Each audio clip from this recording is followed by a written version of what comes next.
There was a Roswell crash, as you know. However, there were, I believe, 3 crashes. It wasn't just one. And the craft were brought down by some very proto-electromagnetic weapons that we had that were not known at the time. So they brought down the crafts, and there were survivors.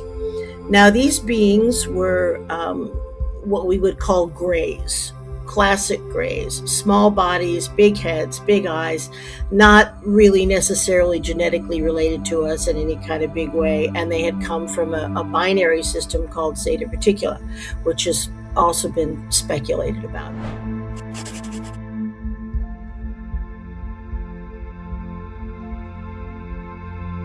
Hi, everybody. Thank you for joining us today. I am so excited to talk to Lesley Mitchell-Clarke. Hi, Lesley. Hi, Lisa. Thank you so much for welcoming me to the show. Oh my gosh, I've been really looking forward to this. I'm really excited because Lesley she's a clinical master hypnotherapist specializing in ET contact experiencers, past life, interlife regression, and metaphysical therapies. And today we're going to talk about hypnotherapeutic regression with ET experiencers, past life, inner life work, and entity release. I'm so excited. Wow! I'm exhausted. Yeah. And nothing's happened yet. We just got started. That was just the intro. But I'm really, really excited about this because I don't know anybody that does the work that you do. And so this is unique. And being able to do it through hypnotherapy and really being able to dig into the things that we mentioned, I can't wait to find out more about what you do and how you do it. Oh, absolutely. Well, there aren't really a huge amount of us that do this kind of work. Even within the world of hypnotherapy, it's considered to be kind of on the outer limits. But Barbara Lamb in New York, Barbara Lamb in California, Los Angeles, Mary Rodwell in Australia. There's only a handful of qualified hypnotherapists that are focused on this. Yeah. You're right. Yeah. It's, yeah. I mean, I don't know a lot of people, but I've never run across any hypnotherapist that specializes in this in ET work. So this is so fascinating. So as we jump into this, what drew you specifically to working with experiences of extraterrestrial contact and the high strangeness of events? Well, I should say that I have always had interest in this subject matter since, the tiniest child, my earliest memories. And throughout my life, particularly, in my late teen, early university years, I had several rather profound experiences myself. So I was already prone to the acceptance of this as a type of phenomena, if you will. And now, for many years, I've worked in all phases of the entertainment business. I still do singing gigs or acting gigs when anybody asks me, but most of my adult career was about working in the entertainment business. And then later on, after my kids came along, particularly in public relations for major music labels and major writers like Stephen King. I was one of his publicists, believe it or not. But at any rate, I got to a certain point in that career and I began to feel like what I was doing was not just benign, it was harmful to people because I would blow up their egos for 3 months or whatever the record label had decided or whatever their contract was. And they're doing interviews and they're here and they're there and they believe their recording is the greatest thing since sliced bread, and all of this is going on. And then, the contract is up and bang, zoom, Mm-hmm. So it was very, it became very distressing and upsetting. And then, of course, the record labels collapsed. And so that comfortable middleman who threw around a lot of money was gone, and things became much more difficult. Anyway, I was having kind of a, I guess you could say, a midlife crisis, although I did not, buy a red convertible and take a mistress. It was nothing like that. Nothing like that. But my dear husband, he said to me, you seem kind of lost. I think, and I had one once, and it was very, very fabulous. I think you need to have a past life regression, and Hmm. that was very illuminating for you. So, he found somebody who did that work and bought a gift certificate, and I went. Now, absolutely, the experience was profound. There's no question about that. And I traveled to, she just did one past life. I try to do three, by the way, if possible. But anyway, but what I really took away from that was I can do this work. I know how to do this work. I've done this work before. That was my feeling. So, of course, I very quickly uh, enrolled in the necessary schooling and went through my whole situation and eventually was certified. Now, for about 4 or 5 years in the beginning, I was really mostly doing, weight loss and smoking cessation. It didn't progress right away to what it became, but eventually I was certified in these metaphysical therapies, which interested me. And I got a position at Georgina Cannon's Ontario Hypnosis Center, which Georgina is still working. She's my mentor. She's wonderful. And she's really been the primary instructor, teacher, go to person of my life. So it was her that taught me the regression techniques that I use today. Now, I was working in her office, which was very snooty, by the way. A lot of social X-rays. A lot of very wealthy people came in. Shirley MacLaine used to come in there to see Georgina, so we were really on the radar. And about once a month, someone would call in and say, well, I've had missing time. I woke up in the morning and my nightgown was on backwards, and I live alone, and I've got a triangular shaped mark on my chest, or whatever it was. Now, the other practitioners said, I'm not touching that with a 10-foot pole, because at least in Ontario, I'm not sure about, I can't make a blanket statement about the United States, because the regulations that hypnotherapists are subject to do vary from state to state. And I think it's practically illegal in Florida, which doesn't surprise me a bit. But at any rate, we're not allowed by law, by our licenses, to work with anyone who has been diagnosed with a mental illness. Right. And by that, I don't mean just some free floating anxiety and some depressive. I mean like borderline personality disorder, what we used to call manic depression, bipolar disorder, schizophrenia. And my colleagues always feel that anybody who comes in with something like that is very likely to be mentally ill. Well, first of all, that couldn't be more untrue. But I began saying, I'm going to help these people. I have a feeling for it. I know I can help. So, what I did, and I don't want you to think I reinvented the wheel, because I did not. I simply adapted tried and true, um, uh, you know, methods of regression as taught, by Georgina Cannon and other very, very respected hypnotherapists and psychiatrists and psychologists. And I adapted these things to be used for people who have had experiences and the memories are very suppressed. And I'm also just going to throw this in for a moment. I don't believe that any kind of memory blocks that have been synthetically implanted, which is what these experiencers feel has happened, I don't believe they last longer than 25 years, Mm. because most of the people that come to me um, are coming in midlife because they're having breakthrough memories.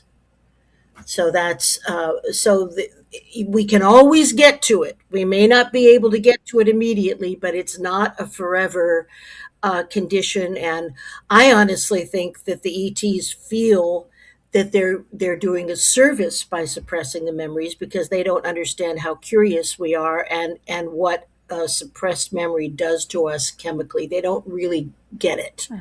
So, but none of these blocks are forever, and we can work our way around them for sure. Interesting. You got my attention when you started talking about implants. These things are occurring, and one thing I should probably mention, which is kind of attached to the first part of my tale, is it wasn't long before I began working with MUFON, and they began sending me people who were open to regression and seemed to have a case or an experience that would be amenable to that. And eventually, I became a member of Kathleen Martin's Experiencer Research Program, which was vast in its scope.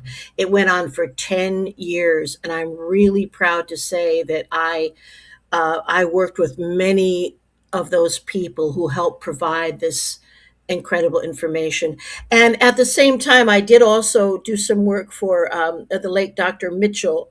Edgar Mitchell has an organization called Free Experiencers.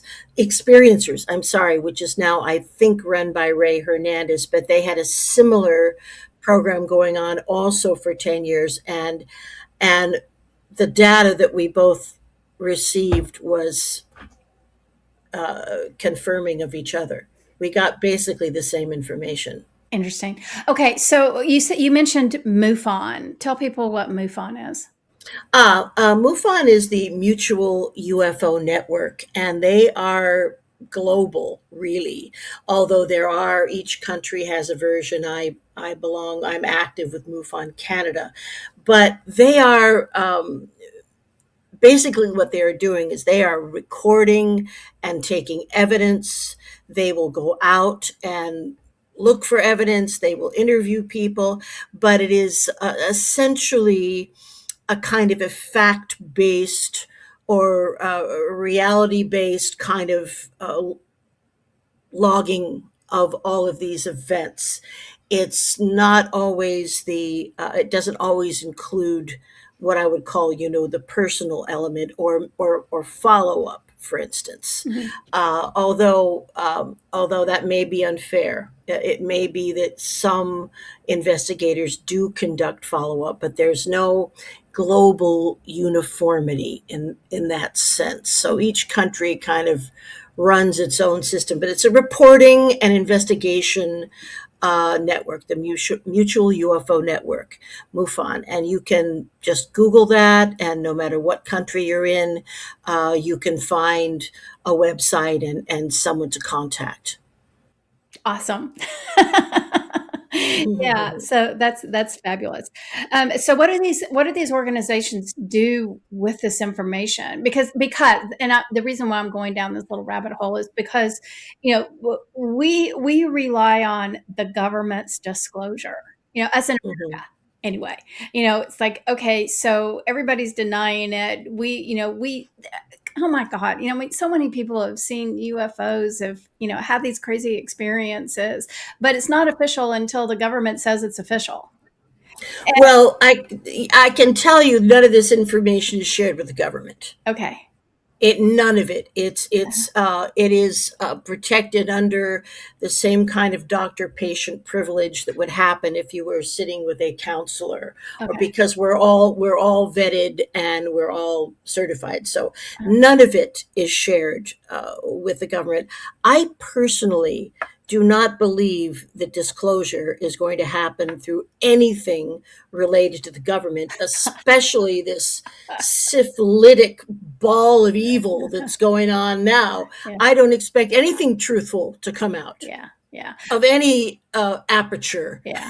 Well, I think we're all going to have our own experiences, and we're the ones that are going to determine what is and what isn't. Absolutely. And Lisa, I think there have actually been a number of attempts uh, uh, that were almost, public of ETs who are a little far ahead of us on the evolutionary scale, to try and help. There was a gentleman. Now, I can't testify to the veracity of this, but he's called Valiant Thor, and you can look that up. He's all over the place. There are pictures of him, but he was allegedly a Venusian who lived in the inner earth of Venus, and came to us in human form to help us along our way. And this was, like around the civil rights movement. I mean, Vietnam War, things were bad, and Valiant Thor became so frustrated with the refusal to even move ahead with the simplest technology that would help. I think he even brought some ways to elicit free energy, which is, the future. I mean, they had it at the pyramids, for God's sake. Mhm. So it's nothing new. But we have global amnesia. That's another problem that we experience here in the third density on planet Earth. But Valiant Thor left. The White House has been buzzed, I don't know how many times, by craft. Just, here I am, just showing themselves and allowing themselves to be slowing down their vibrations so that they can be photographed for our primitive little devices. No, none of these things have worked. Now, to really get to the nitty gritty of this entire issue of, if there are sophisticated, evolved beings who care about us, why aren't they helping us now when we need it so desperately? Well, again, there have been many refusals. I'm going to go back to the original, what is probably recognized as the primary seminal moment in modern ufology. Now, there was a Roswell crash, as you know. However, there were, I believe, three crashes. It wasn't just one. And the craft were brought down by some very proto electromagnetic weapons that we had that were not known at the time. So they brought down the crafts, and there were survivors. Now, these beings were what we would call grays, classic grays, small bodies, big heads, big eyes, not really necessarily genetically related to us in any kind of big way. And they had come from a binary system called Zeta Reticula, which has also been speculated about. But at any rate, they said to the military personnel who had scooped them up, they said, "Look, we have a big, major problem going on our planet. We can no longer reproduce. So, would it be possible for us to take just a tiny little bit of genetic information so that we can re-stimulate our whole situation and have offspring? And in return, we'll give you guys technology that you can manage." Well, that's what we call in ufology the Truman Agreement, because it happened right at that time, right after the Roswell crash. And so, what did happen is, yes, we got things like fiber optics, integrated circuits, Velcro, and these items were distributed amongst all the big manufacturing aerospace companies that there were, the Skunk Works, the this, the that. So it was all separated. And I really believe that the individuals who were engineering that type of technology probably thought they were looking at Russian technology. Mm. They probably thought that is my thinking. And so, this they were all under the auspices of what they called the Department of Foreign Technology. Now, somehow, all of that morphed into a kind of a secret space program, which we can talk about later, with an unlimited budget. But the sad part of that story is that the Zetas were not honest about what they wanted to do with reproductive material. So there were some very brutal, kidnappings where they were using, women's bodies almost like as hosts, and where they were extracting sperm from men. And this kind of behavior went on, up through the 80s, I believe. Now, the Zeta Reticulites had an agreement, and it actually timed out, and so they kept their word in that respect. They stopped those types of horrible abductions. So these days, when someone comes to me who has had that type of really disturbing experience with, genetic, what have you, it's usually going to be someone that would have to be in my age range, Okay. because this just is not happening now. Um, the research says now that somewhere upwards of 70% of all encounters are either benign or euphoric in some way. Mm. Okay.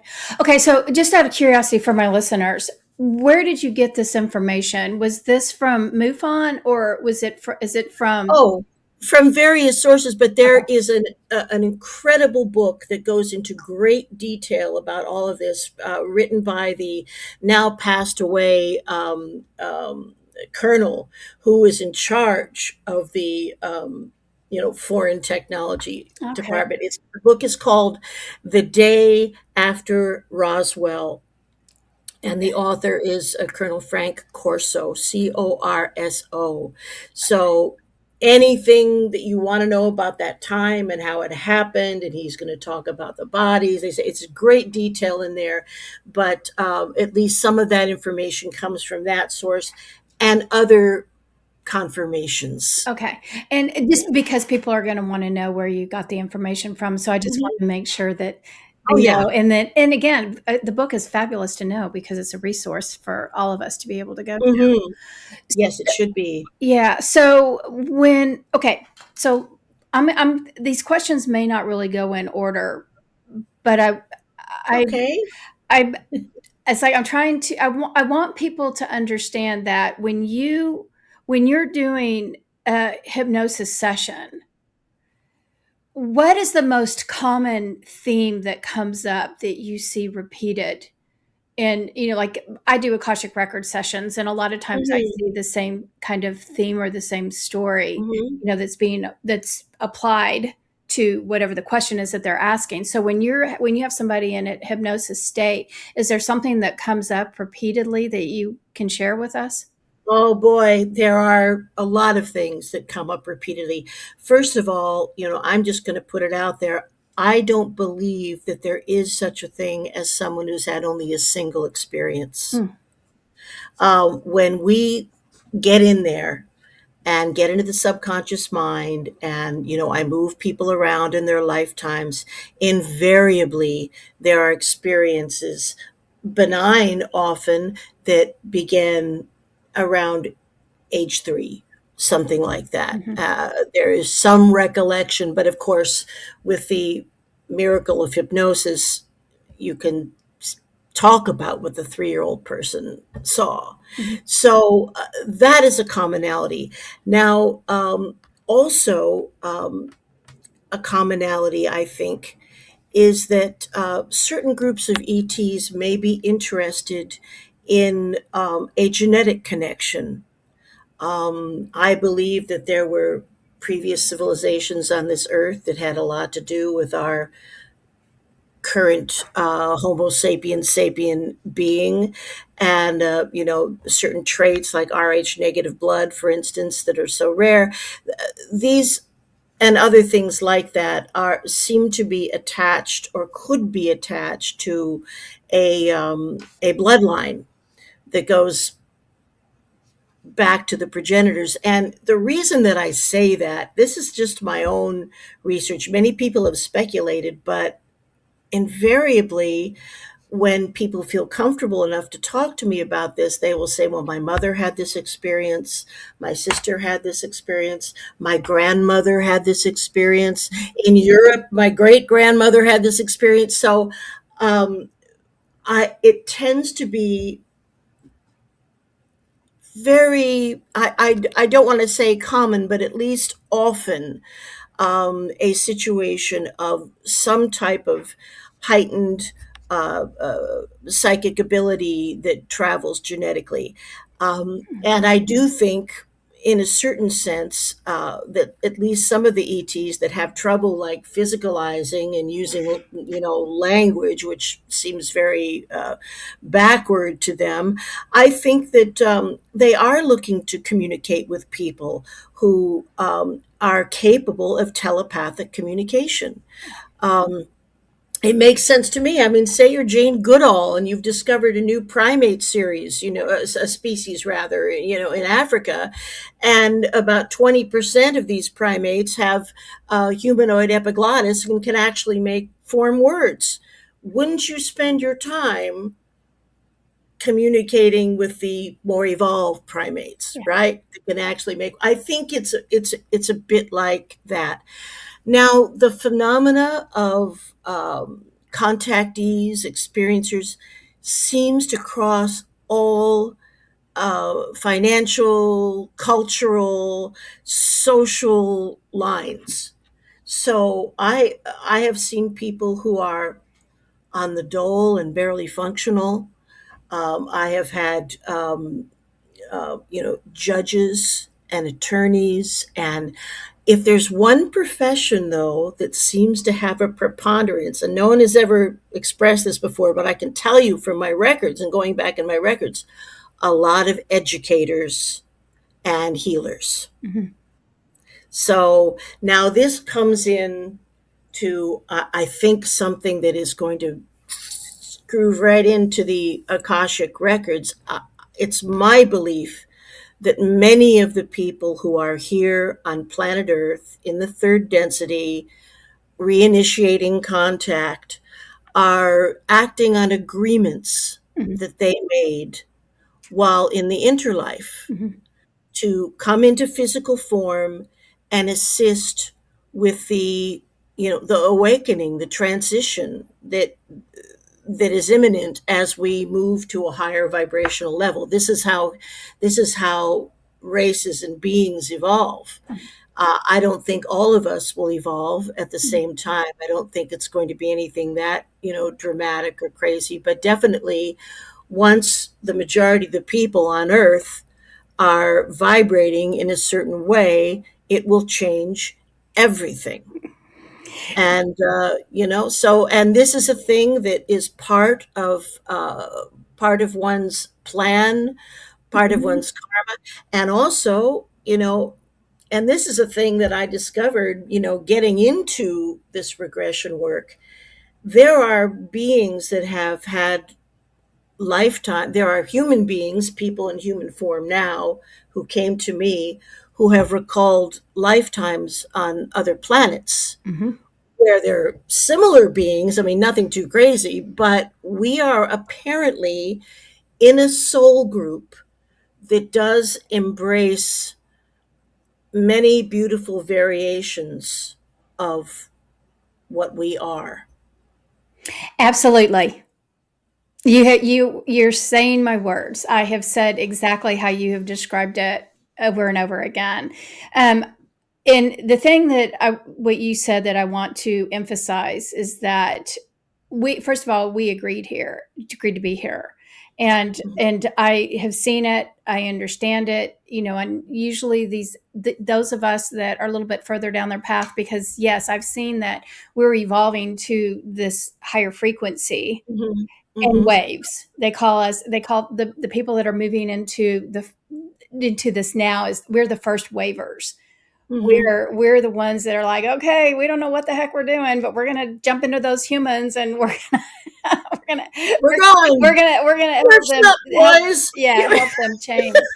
But also, what's interesting is that I've seen over and over again, is that our genetic, our DNA, that that maybe hasn't fully been activated or recognized Mhm. yet. Mhm. There's a lot of humans on Earth that, people that are interested in horticulture, Oh. farming. It's because that's the knowledge that they're bringing in from these different Mhm. exi- Mhm. technology, accountants, inventors, all of Mhm. all of this stuff that puts us in these specific categories.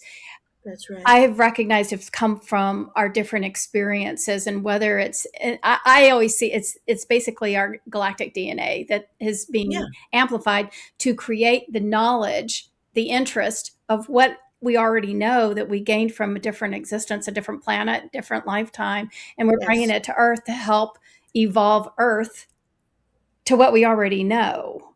Mhm. That makes sense.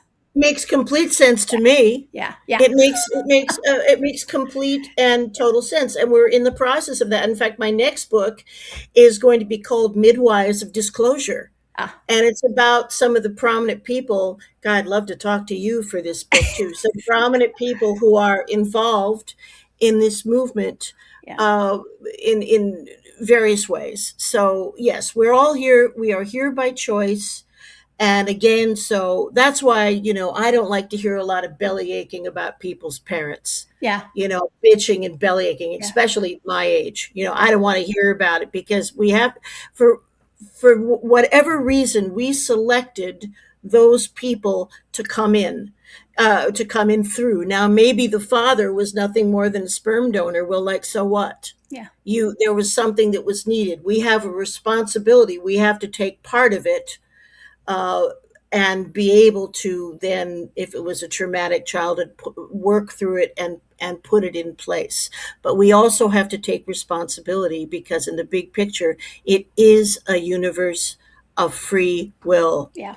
And some of the people who are here and in human Homo sapiens sapien bodies for the first time are very homesick Hmm. for where they came from. I will have people, in my deep in hypnosis with tears just streaming down, talking about the unusual flora and fauna of wherever they primarily were, how they can create matter with thought. I mean, boy, I've heard a lot of fascinating things, and truly, this has got to be the cruel school. You know, it's got to be. It's got to be. This is a tough school, but how can you, and especially my work as a therapist, how can I talk to people who've been through deaths or divorce or tragedy or depression without understanding those things myself? Yeah. So our past may look bizarre or traumatic, but we really have to get the overview and understand that every experience gives us knowledge to help someone else. Yeah. Every experience. Absolutely. Absolutely. Okay. So you also do past life and interlife regression.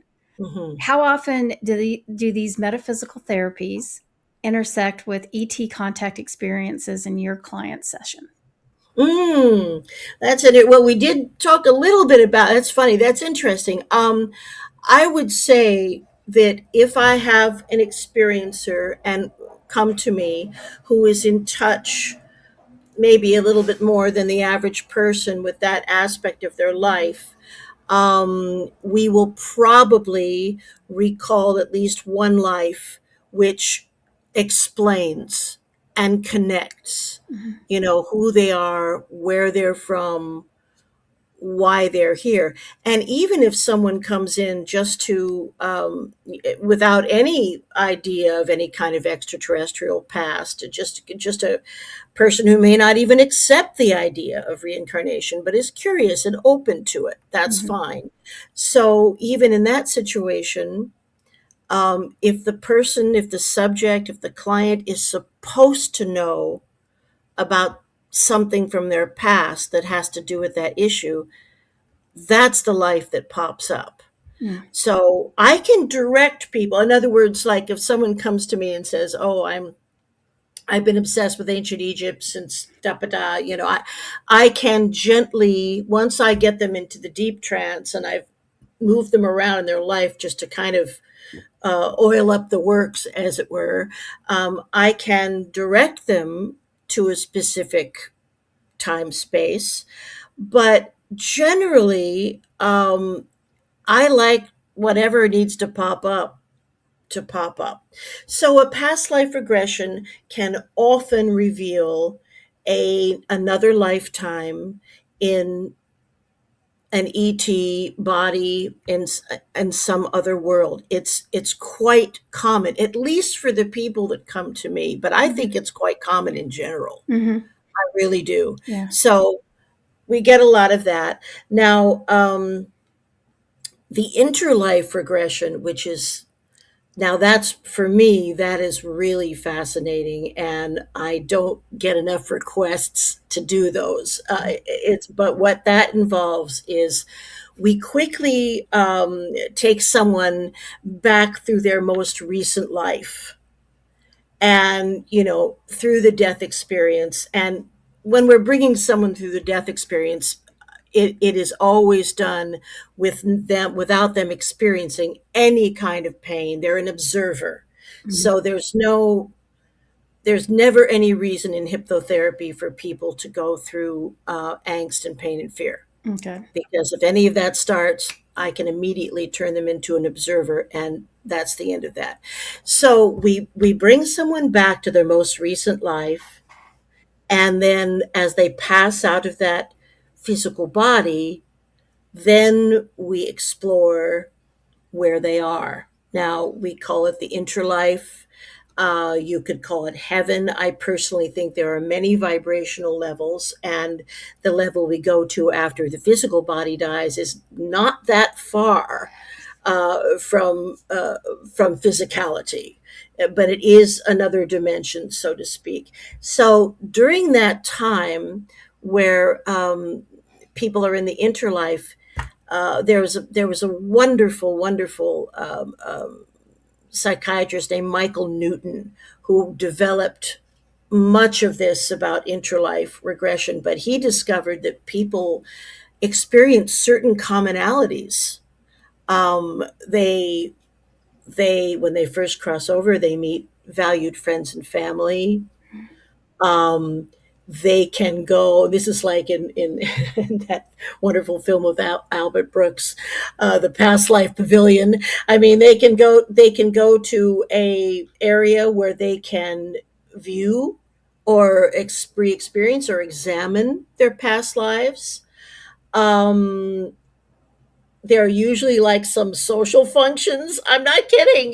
This, and I've heard this over and over again. And then there is also the meeting with the individual's counsel. Now, we're used to thinking of things in terms of criticism and that kind of thing when we think about going through our most recent life with a counsel. But from what I have heard, it's really nothing like that. It's not. It's positive, Mm-hmm. and it's mind opening, and it helps the individual to figure out if they want to come back, if they want to come back in the same family group, if they, a lot of things are decided at the council. Now, one of the things I started hearing about, and this was not right away, but one of the things I started hearing about in interlife regressions was people would describe members of their council as clearly extraterrestrial beings. Mm-hmm. So that's when I really began to understand we're in the same soul group. We got different costumes on, but we're in the same soul group. So there are many people that if you've had those kinds of lives, or even if you hadn't, you may indeed see some beloved counselors who are not quite human Mm-hmm. when you go to that phase. And then the last phase of that experience, I think there are 8 commonalities altogether. But the last one, of course, is preparing for entry into the physical world if you have decided to incarnate again. But you don't have to. In fact, there are souls that have never taken on dense physicality. Now, it takes them longer to learn stuff. Yeah. There's a downside to that. You know, Mhm. we by having these really visceral third density experiences, we are able to learn so much more than the souls that have chosen not to do that. Mhm. Yeah, interesting. Okay, so you also work with energy or entity release. Mm. Now, that's something that I don't do too often. Um, Frankly, you know, I don't. It sounds quite dramatic, Yeah. you know, and I don't really accept the presence of, you know, the devil as such. Mhm. But I do think that there can be opportunistic entities that attach themselves to people who are vulnerable. Mhm.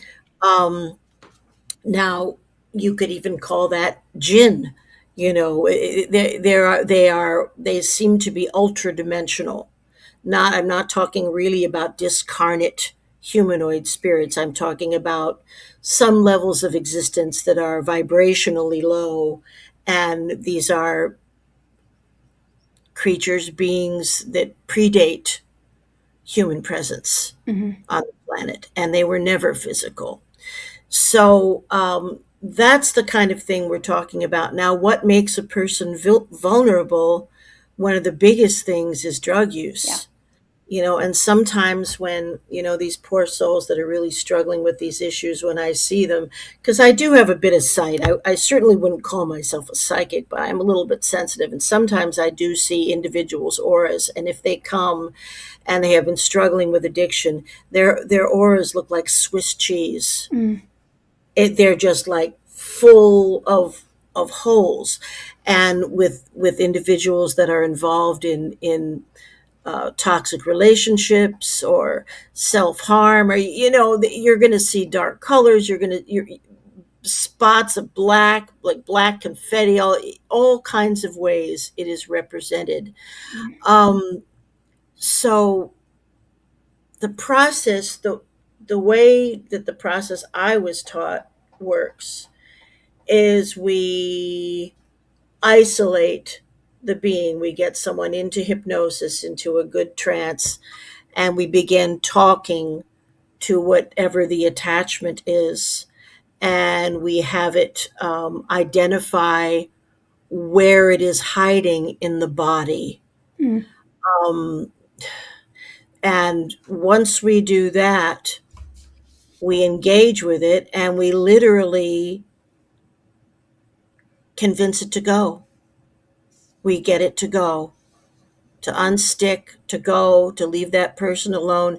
Now, for me, it's not really overly important whether there is a demonic figure or being ultra terrestrial, whatever, attached to a person. What is important, and the main thing, is that it is a wonderful, it's an incredible, strong imagery for the release of any kind of thing that you believe is dragging you down.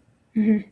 So, so I will do it, and I have done, and I go through the whole process, and people feel 1,000% better at the end. They have no more trouble with feeling like this thing is in them. So whether it's a psychological phenomena, whether it's one way that we deal with stress, you know, I can't answer that question, but I do know that the imagery and the feeling of empowerment and taking control back over your body and releasing whatever you don't want, whether it's cancer, whether it's another kind of illness, or whether it's an attachment, it can't be anything but healthy and positive. Mhm.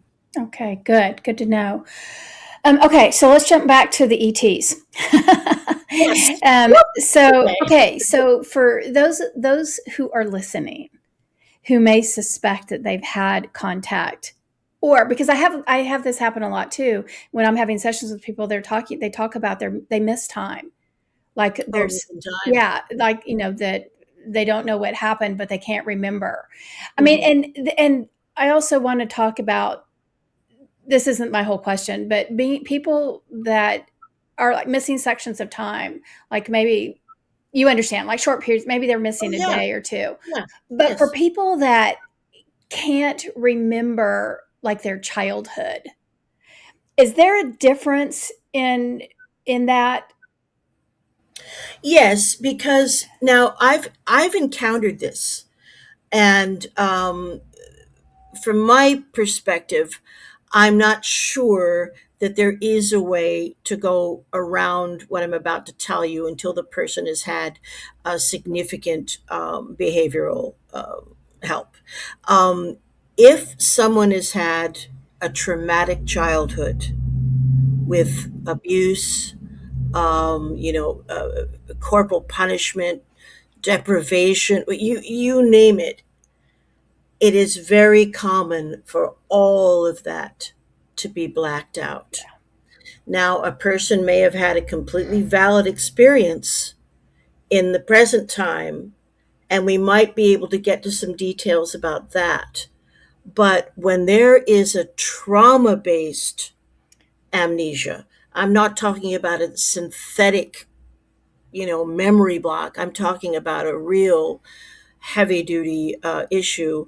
Um, I have found it impossible to get past after a certain point. I can't get past where the abuse starts, Mhm. Okay. and the person truly is is not allowing themselves to look at it. Yeah. Now, there are all kinds of techniques that are amazing in dealing with trauma. One in particular that we use now that is a game changer is called EMDR. It has to do with rapid eye movement and using the different hemispheres of the brain. And we can literally release trauma, not the memory of what happened, Mhm. but the trauma and the reactivity surrounding it. So there is help. But when I am working with an individual who has had a traumatic childhood, it is very common for them to black out the whole thing. Even my own husband says, I don't remember anything before like age 6. Yeah. And, Mhm. that's, I have to wonder about some of that. Well, the mother was a nut job, but there you Uh, go. So, yeah. So, okay, anyway. so if somebody does have, okay, thank you for answering that because that's Mhm, exactly what I wanted to know. But if somebody's missing, all of a sudden 3 days just disappeared. mhm, What? Okay, so let me rephrase this. I'm trying to figure out exactly how to do it because missing time. I'm missing a couple of days. Like mhm, last I remember, it was Monday, and today's now Thursday. What happened? What mhm. happened? Okay, so no, literally, what happened? Where did they go? Yeah, What that's happened if right. something like that happens? And so, if something happens like that, Mhm. how do I how do I recognize if I'm experienced something that's extraterrestrial, or I'm just like all of a sudden time just shifted? What? I don't think people always do recognize it. Okay. Because remember, time is plastic and subjective. Hmm. It's not linear. That's our human concoction to try to, align ourselves so we can accomplish things. But time has nothing to do with that. Space time is nonlinear. Yeah. There are some evolved beings who are able to mess with it a little bit. For instance, now this is kind of far out, but for instance, I have a client who was and he's been through many lie detector tests and been on many programs, including Gaia and everything. He's a truth teller.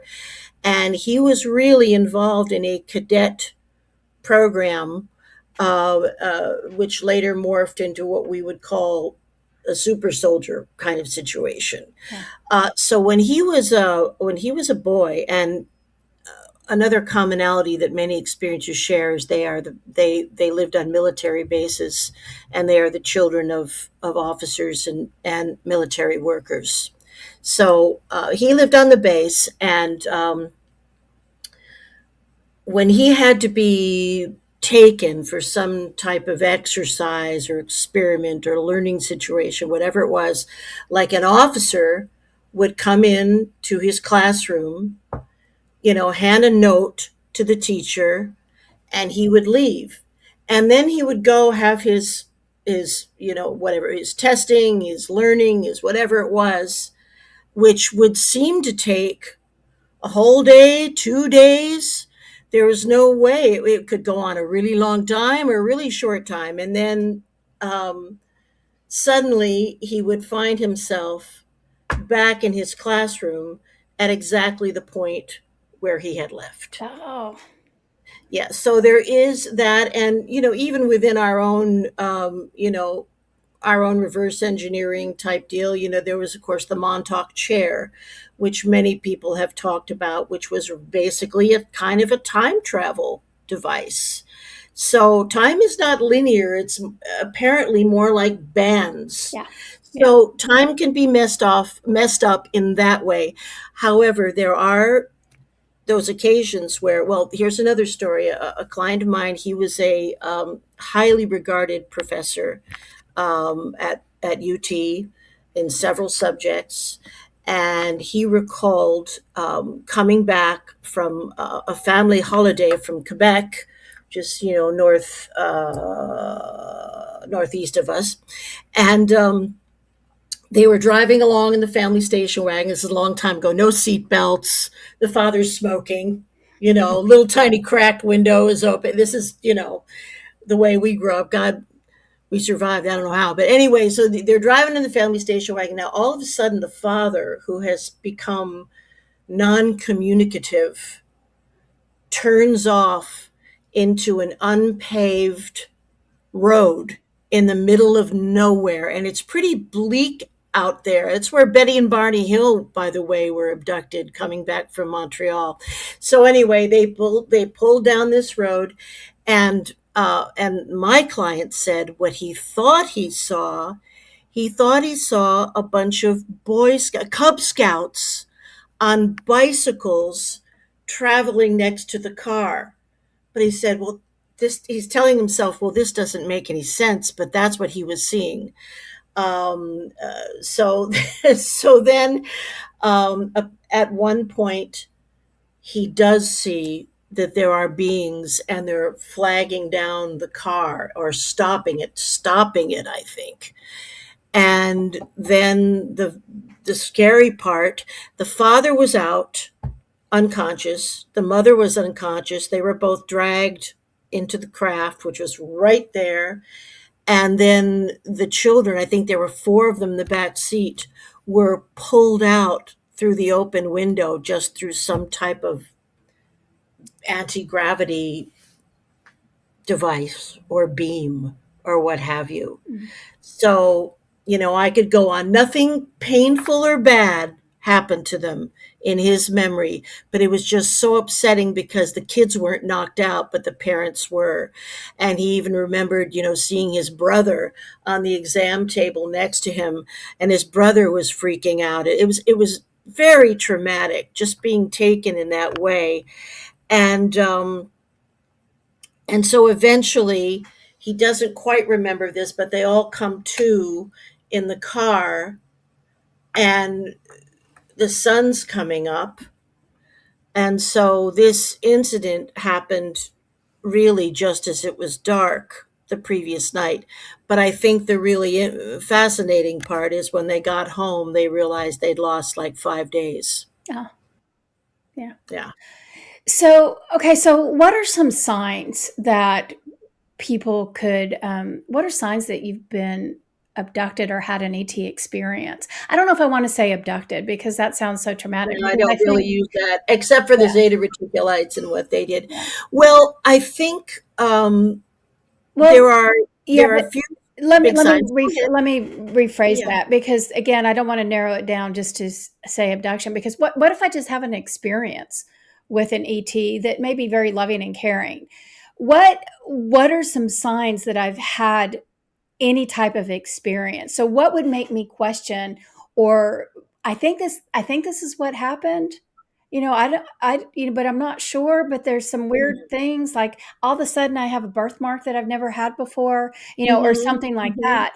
What are some signs that we can recognize within ourselves that we may not have the memory, but there's something that's nagging at us or triggering us to? Well, I think when you're talking about little physical signs, I've seen many of those in my clients. Now, the explanation that the ETs that my clients are mostly, involved with, have explained those things as what we would call like a step up transformer, something that is designed to help us oscillate at a slightly higher level. Mhm. And those things are helpful. Now, the idea that they would be tracking dots, I think, is absurd because every brain has a unique signature, and any ET with that knowledge would be able to tune in on whoever they wanted to. I don't accept that Yeah. tracking dot BS. Yeah. But I think unusual marks, um, sleep disturbances, in other words, becoming wakeful and sitting up in bed like you've come awake, and also perhaps seeing shadows or having a feeling that you're being watched or that there's someone around you but you don't necessarily see anything. Some individuals talk about when an ET experience is about to happen, that the atmosphere where they are can become very viscous and dense, almost as if the beings have to breathe something else, and sometimes blue. So there's that, but most of this is anecdotal evidence. It's not anything you could point to and say, except some of these marks are extremely convincing, especially the perfect triangles that I have seen Mm. on people's bodies. Yeah. So it's um, I think, and then of course the missing time thing, especially if it happens in the middle of the day and you have no history of multiple personality disorder or something like that. That's a glaring, um, uh, what shall I say? That's a giveaway. I mean, that Mhm. they do that, and even if it's a short time, we can be if we can be aware that we've come to consciousness and we don't have memories of the past 3 hours or 4 hours. Okay, so tell me why I would come to you. So, okay, so for example, um, okay, so for me right now, I'm not, because you're just intriguing my curiosity. I wonder if I've ever had an experience before, Mhm. and that type of thing. So, okay, so I would come to you because of curiosity. But what are reasons that I would come to you, and what could you help resolve? A lot of people come with unbelievable insomnia. They can't sleep at all. They're always in hypervigilance. And it's because they've had these experiences. And there's the part of them that's scared, the little part of them. So, what would happen if you just came to see me? And, some of this, Lisa, I got to tell you, is sometimes it's just sort of my intuition that helps me to guide the client where they need to go. But in the regression process, obviously there's deep relaxation. We use some imagery, this, that, the other. But what I do then, or what everyone does during this process who's been trained properly, is we move people through their lives. Only fixating on happy times, but like I bring you back to being a teenager, to being a ba to being to being 5, to being 3, and people can tell me what they were wearing to their birthday party, who was there, all. Now, if there was some suspected um, episode I would simply give your subconscious the instruction, let's move now to the first experience of high strangeness. Or I would describe, if I had more details or anything that I could put in there, that someone has even a partial memory, I could use that. But I would move the person to the earliest point that I could in their life where there's cognition, where something out of the ordinary may have happened. And that's usually when I hear, well, this being came for me and they floated me right out my window. And then I ran up the ramp to the craft. It was in my backyard. And, and I wasn't afraid because they come all the time. These are the kinds of things that will start to just pour out. Okay. So that's how I do it. I move people through like kind of like a detective through their physical lifetime. And I'm giving subtle suggestions, and I'm looking for anything that seems out of the ordinary. I might say, was there a time when you were afraid when you were little? It all depends on how I go at it, but that's essentially what I do. Okay, so because I'm also curious about how you resolve the issue. So, for Hmm. example, okay, so if I'm coming to you and I recognize that this loss of time that I've had is really bothering me, Hmm. and I'm finding that it's bothering so much that I wake up in the middle of the night and I Hmm. become obsessive over what happened. But Hmm. there's something that's bringing up a fear in me as well. So I'm having emotional issues over Hmm. whatever happened, but I can't remember what happened. So I come to you, you help me to identify what happened. How do you resolve the emotional action or reaction that I've been having with that? The same way that we do for anyone who has had a traumatic event. And my day gig, I work almost entirely with frontline responders Oh, who have PTSD. So I'm very familiar with working in this realm. What we do would be the same thing we do with those dear people. We would look at the experience with an overview. I would have you tell me about it as an observer, uh, right? And then we release the experience from not from your memory, but from any kind of trouble that it's been causing. It gets processed, released, and put in an accessible place if you wish, but you're no longer going to be reacting with fear and worry. mhm. Okay.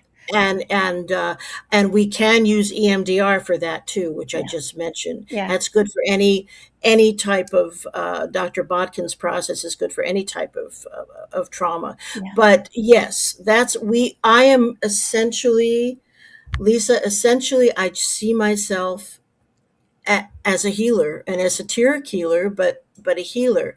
So Mhm. my job is to help people to reveal to themselves what they maybe don't want to look at, or to bust through some synthetic memory block so that people can see the truth and they can process the experiences and have a fulfilling, wonderful life, not troubled by these ghosts. Knowledge is always better. Yeah. You can, if you have knowledge of something and you can process it in a healthy way with a good therapist and release it, there you go. There's healing. Yeah. And a lot of times people begin to, maybe they see themselves differently, like, and they have more ideas. Well, that's why this happened or that happened. Oh, yes, I've always been sensitive. And most people who come to me for ET related stuff have also had a variety of psychic experiences. They've Mhm. seen ghosts, they've seen phenomena. So, they now begin to understand that they are a special person and part of something much bigger, Mhm. and that they are not alone, Mhm. because many people who are lifetime experiences have experiencers have had one or two ETs essentially assigned to them. Mm-hmm. So there are emotional Yeah. relationships.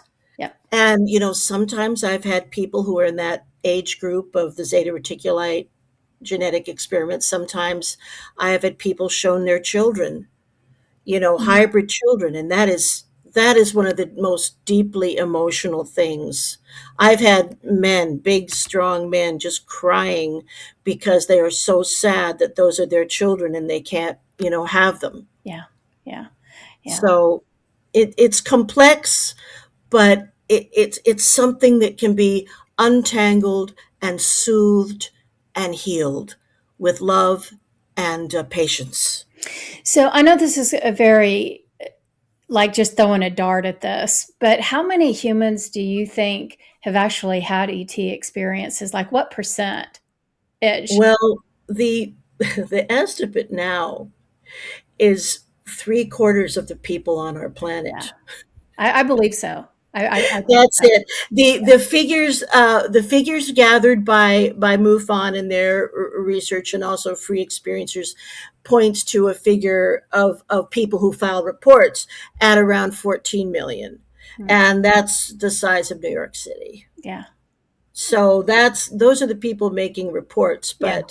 but we have massive activities going on, and ET activity, contact activity, has gone on since our earliest prehistory. We Absolutely. have drawings of it, and even Yeah. in my little presentation, I'm always showing. I have this woodcut, a picture of this woodcut from Germany in like 1527 Yeah. of a space battle Yeah. that happened above this little town, and they were drawing like triangles and stars. I mean, they didn't have a reference point, but this was a Mhm. wood cutting that was in some kind of newsletter, some kind of early printed material that went all over Europe. Yeah. So, Yeah. Well, I believe it. do you know who made the first report about an unidentified flying object in the Americas? Mm. Thomas Jefferson, Oh, at his what was it called? Not Campobello. Anyway, at his property, which I think was in Virginia, okay. and he and the guy who was in charge of the farm, um, they clearly saw a craft. I love it. So Yay. Thomas Jefferson. Good for Thomas. Good for Mr. Jefferson. Yes. What I wouldn't do to have him as president right now, I I'll know. tell Yeah. you. So, I'd even tolerate the bad wig, yeah. because what do we got going now? Yeah. So, well, okay. So we need to wrap this up, unfortunately, because I could talk to you all Oh, day.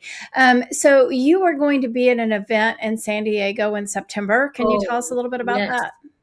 This is one of the most exciting things I have ever been involved with. And this is the San Diego Transcendence Retreat.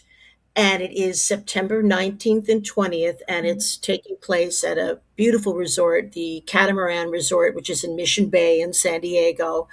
And the incredible lady who produces this and puts it all together has assembled an incredible group of speakers. We've got Whitley Strieber, right? Communion, multiple author, unbelievable. We've got Whitney Strieber. We've got Eben Alexander, expert in NDEs. We have Barbara Lamb, my colleague from LA, who is also a regressionist and works with ET. She's wonderful.